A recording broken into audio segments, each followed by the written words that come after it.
काया के रोग से मुक्त।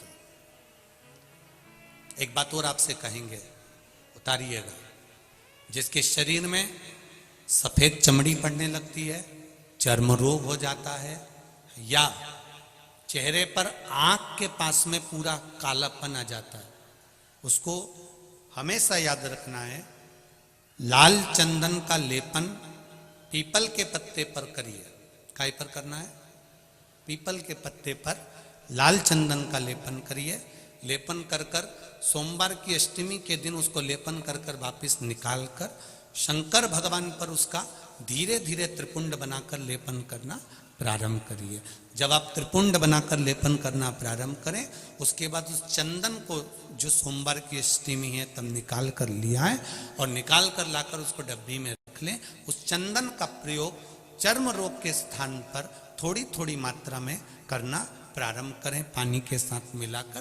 परंतु उस चंदन को केवल 6 से 7 दिन में प्रयोग करिएगा, ज्यादा नहीं। धीरे धीरे चमड़ी, परंतु उसको सोमवार की अष्टमी के दिन सिद्ध कर कर बनाना है। उसको सोमवार की अष्टमी के दिन चढ़ाना है श्री शिवाय नमस्तुभ्यम या ओम नमः शिवाय या पंचाक्षर मंत्र या महामृत्युंजय मंत्र, जो आपको आता हो, शिव जी का जो नाम आपको याद हो उसको बोलकर चढ़ा दो। उसको लिया, फिर उसको अपने शरीर पर लगाना प्रारंभ करो। उसका फल आपको 15 दिन के अंदर धीरे धीरे धीरे धीरे प्राप्त होना प्रारंभ हो। लाल चंदन का प्रयोग शिव जी के लिए अवश्य। दूसरा, जब विषम परिस्थिति आ जाए, ऐसा लग रहा है कि आपने पशुपति व्रत कर लिया, सोमवार की अष्टमी का प्रयोग कर लिया, मैंने शंकर जी की आराधना कर ली, तो भी विषम परिस्थिति चल रही है, अभी तक कोई सुधार आने को तैयार नहीं है, तब शंकर जी के मंदिर में जब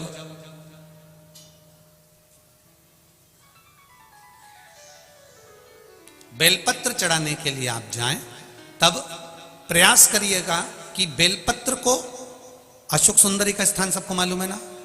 बोलो, जम के बोलो जरा, मालूम है सबको?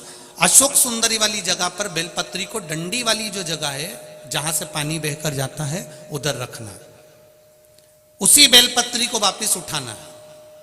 शिव जी के शिवलिंग पर जब बेलपत्री रखो तो डंडी का भाग, आप यहां बैठे हो तो डंडी का भाग पीछे की ओर होना चाहिए। शिवलिंग जैसे ये है तो डंडी का भाग पीछे की ओर, उसको रखकर 7 लोटा जल भगवान शंकर पर समर्पित कर दीजिए, अपने भाव को रखते हो। अगर विषम परिस्थिति चल रही है, आपने पशुपति व्रत कर लिया, सोमवार के अष्टमी का कर लिया, उसके बाद भी कार्य नहीं हो रहा, अटक रहा है, किसी कारणवश कोई फाइल मोटी है, थोड़ा समय लग रहा है, तो 7 लोटा जल का प्रयोग करें।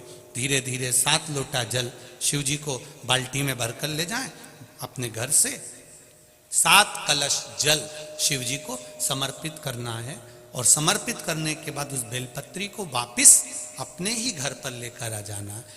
11 दिन 21 दिन उसको रखो, फिर उसका विसर्जन वापिस किसी नदी, सरोवर, तालाब या वृक्ष के नीचे कर दीजिए।